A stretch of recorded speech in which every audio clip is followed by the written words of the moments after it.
Good morning. We have seen the reflection of light through a plane mirror and through curved surfaces, the convex mirror and the concave mirror. Now we are going to take up the second aspect of light. All this while we have studied that light travels in a straight line. And now we are going to see that light bends when it enters another medium from one medium. Now what does that mean? That when light enters from air to water, or from air to glass, or from glass to air, it changes direction. Changes direction means it bends. It does not go along the same straight line. How does it do it? Suppose we have a surface, up here is air and down here is glass. Suppose we get a light incident at an angle to this surface that separates the two media, it would change direction. It will not go along the same straight line.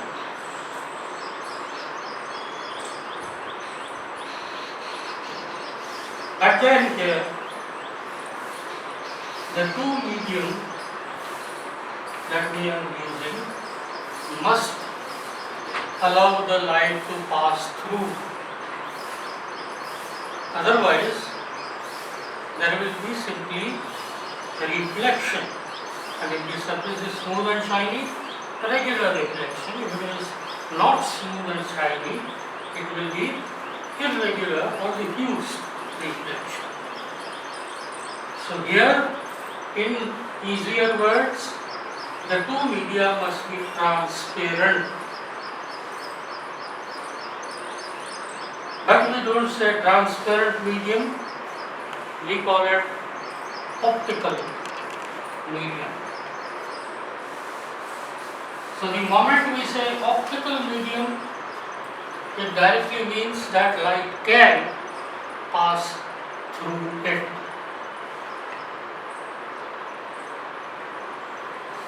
This phenomenon of light changing direction when it enters from one medium to one optical medium to another optical medium at the surface separating the two media, the phenomena is called the refraction of light. The definition: one optical medium to another optical medium. Here, in both the cases, optical must be the prefix to medium. Because if it is not an optical medium, light will not pass through it and there will be no refraction.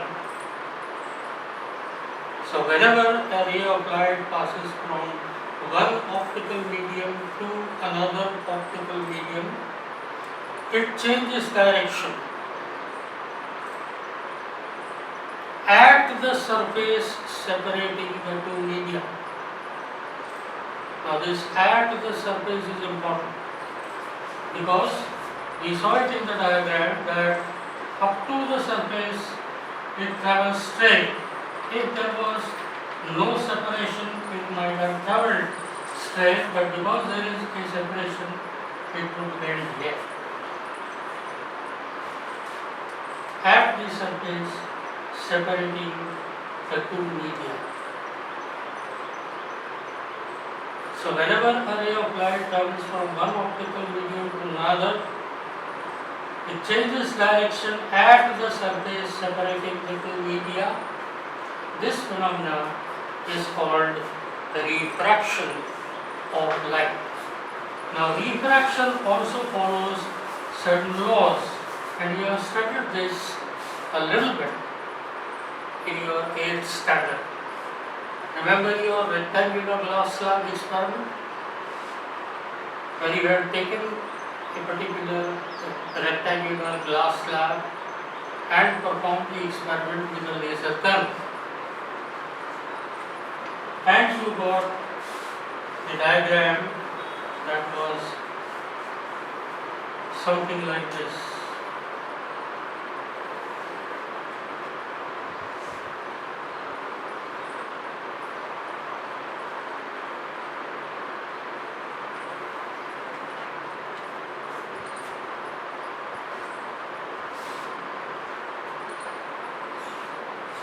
The same question can be asked of you again. Explain the refraction of light through a rectangular glass slab, and you draw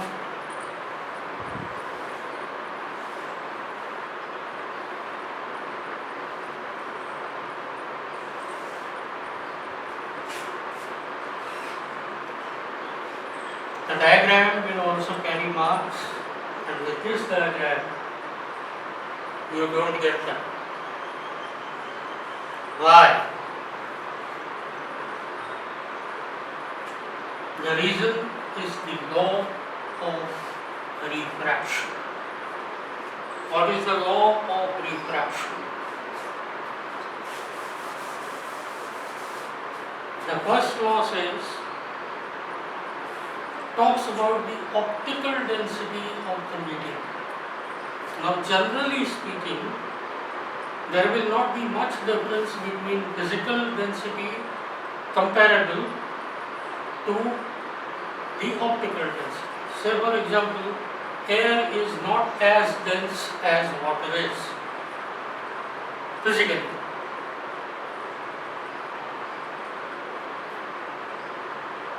Optically, air is not as denser as water.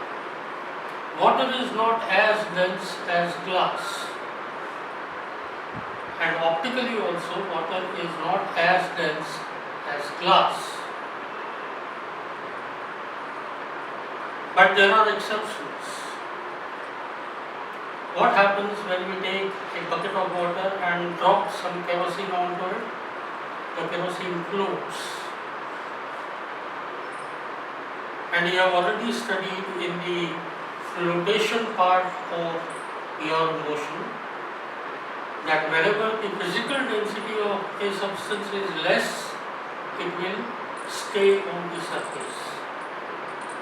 So physical density of kerosene is less than that of water. However, the optical density of kerosene is more than that of water. So there are some exceptions, but generally speaking, if an optical medium is physically denser, it is also optically denser, and if a medium is physically rarer with less density, then the optical density will also be rare. Now, whenever we are doing the glass slab experiment, we are taking two media into account, air and the glass.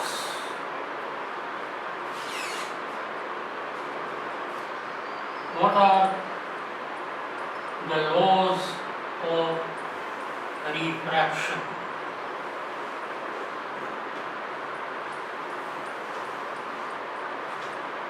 Remember, it is air here, it is glass here, beginning here. And again, we have air. A ray of light becomes incident to the glass slab. Physical density air lower than that of glass, optical density of air lower than that of glass, and therefore this air becomes a rarer medium and the glass becomes the denser medium. This ray of light travels from rarer denser medium. Whenever array of light travels from rarer medium to denser medium, the normal. Whenever array of light travels from optically rarer to optically denser medium, it bends towards the normal.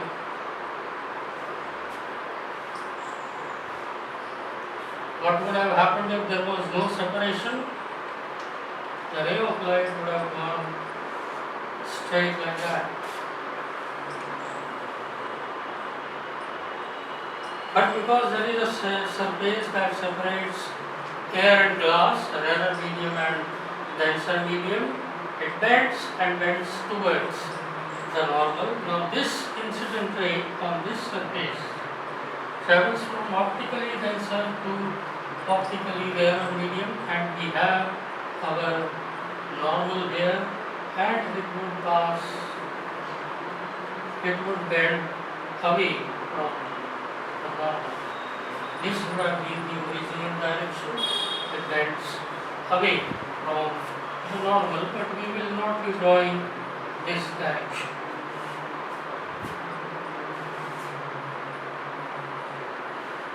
Now this diagram can earn you some marks. So what is to be taken care of and how to draw this particular diagram?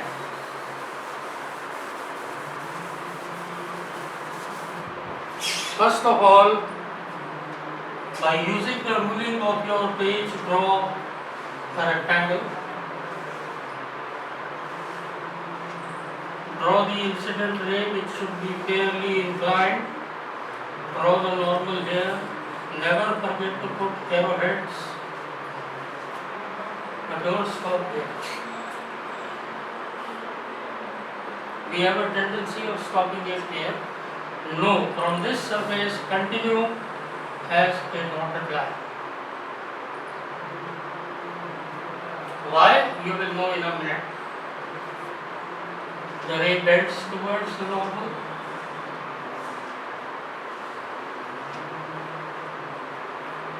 Don't forget the arrowhead here.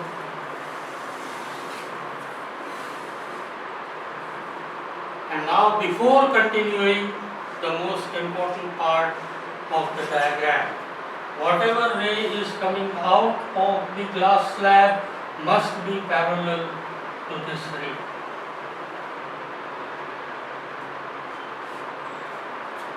The two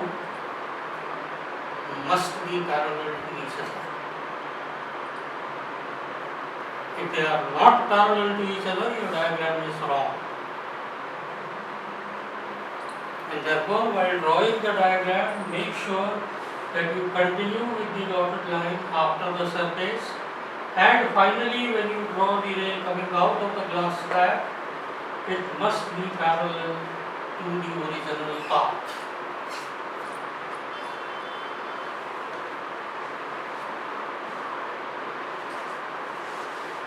Very simple geometry will tell you that this angle and this angle will be equal, this angle and this angle will be equal. Simple geometry, two parallel lines and their transverse.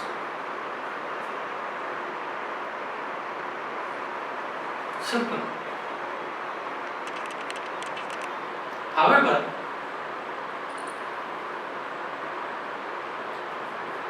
if we know the angle of incidence here, can we know the angle of refraction here?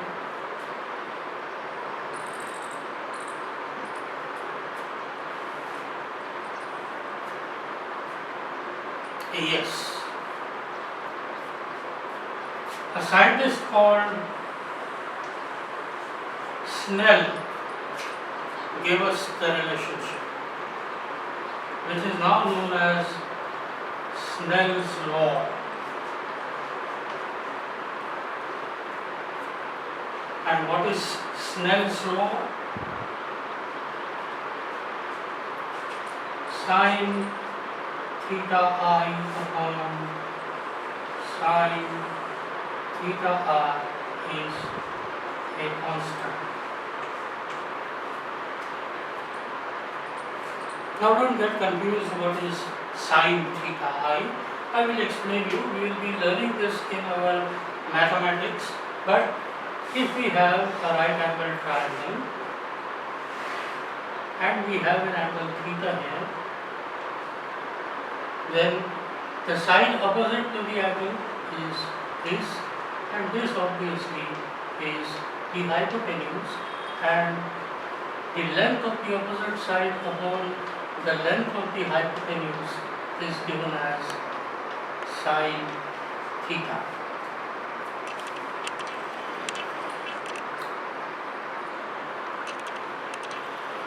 So sine theta, never get confused with sine theta. Sine theta is nothing but the length of the opposite side divided by the length of the hypotenuse.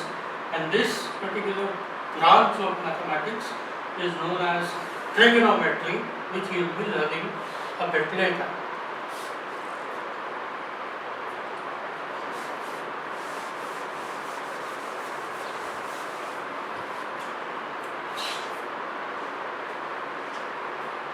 Now what is this constant? This constant has been named as refractive index, or simply Ri. Refractive index of a medium. There are two types of refractive indices. One is called the absolute refractive index of a medium.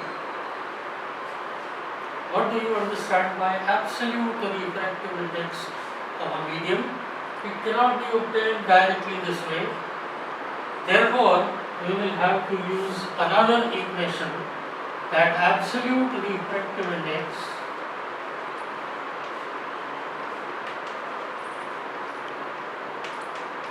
is given by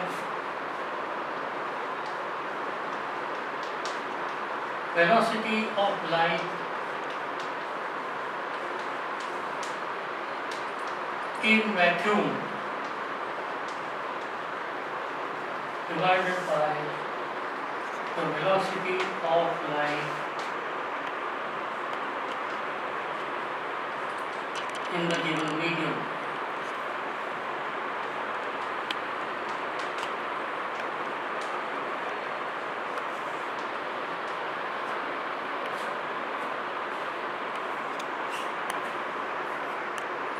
Absolute refractive index is given as velocity of light in vacuum divided by the velocity of light in a given medium. Generally, velocity of light in medium is given as small c upon velocity in medium. Does anyone remember the velocity of light in vacuum? Simply, and I would like to have a bike with this speed.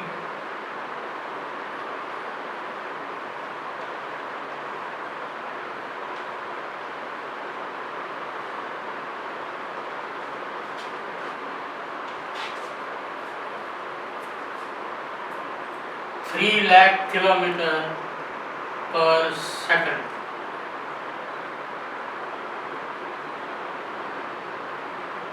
But kilometer is not PSI unit, as you all know. So how many meters make 1 kilometer? Again, you know it is 1000. So we say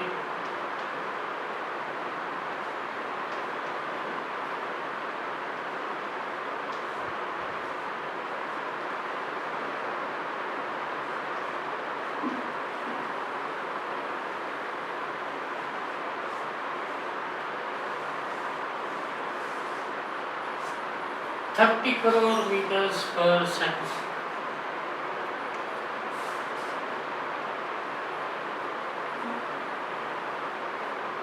There is hardly any difference, minute. Instead of 3 we get 2.987. meter per second in air. Always remember that the speed of light or velocity of light in vacuum is always the highest. Why do I have to tell you this? I tell you this because the value of absolute refractive index will always be greater than 1 because the speed of light, the numerator, will always be bigger than the denominator. What will be the unit of the refractive index? For that, velocity of light in vacuum, which will be meter per second. Velocity of light in medium, meter per second. They cancel out. And therefore, refractive index has no units. Again, the refractive index has no unit because it is a ratio of two different velocities and no ratio ever can have a unit because the units in the numerator and the units in the denominator will easily cancel out. So remember, no units when it comes to refractive index.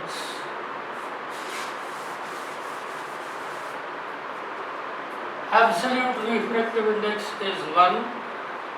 The other one is called relative refractive index.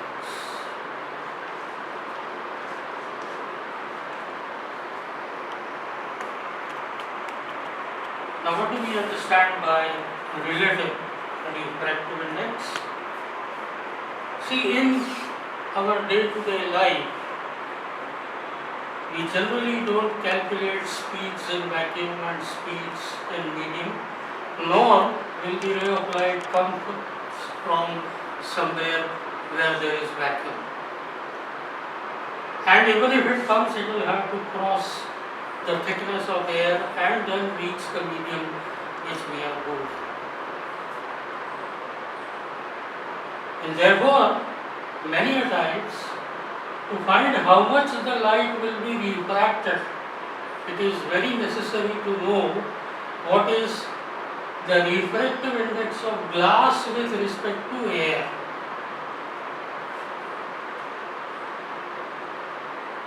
And if we say glass in Gujarati, which in English is a tumbler, if it is a glass tumbler filled with water, how will the ray of light enter?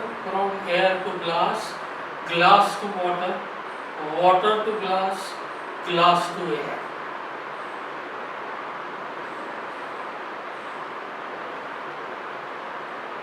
So from air to glass, refractive index of glass with respect to air. Glass to water, refractive index of water with respect to glass. Water to glass, refractive index of glass with respect to water, and from glass to air, refractive index of air with respect to glass. Now these are the relative refractive indices. Glass with respect to air, water with respect to glass, glass with respect to water, air with respect to glass. And therefore it is given as velocity in medium 2 upon velocity in medium 1. Why not 1 to 2? And this refractive index is of medium 2 with respect to medium 1. Then why does 1 come as the denominator? It is simple. We have C upon, this can be written as absolute refractive index of medium 1 upon absolute refractive index of medium 2. This will be given as C upon velocity in medium 2 upon C upon velocity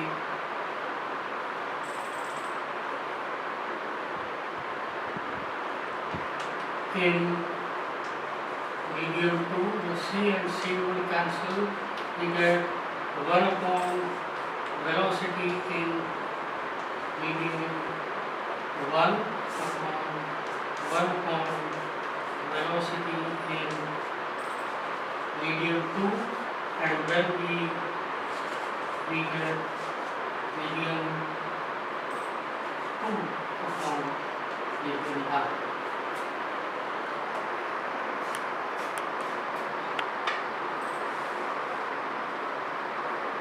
So this is how we calculate the refractive indices by Snell's law, sin theta I upon sin theta r, absolute refractive index, velocity in vacuum upon velocity in medium, and relative refractive index, which is velocity in medium 2 upon velocity in medium 1, and you will see through that all are ratio of two similar quantities, and therefore no type of refractive index will ever carry any sign, any unit.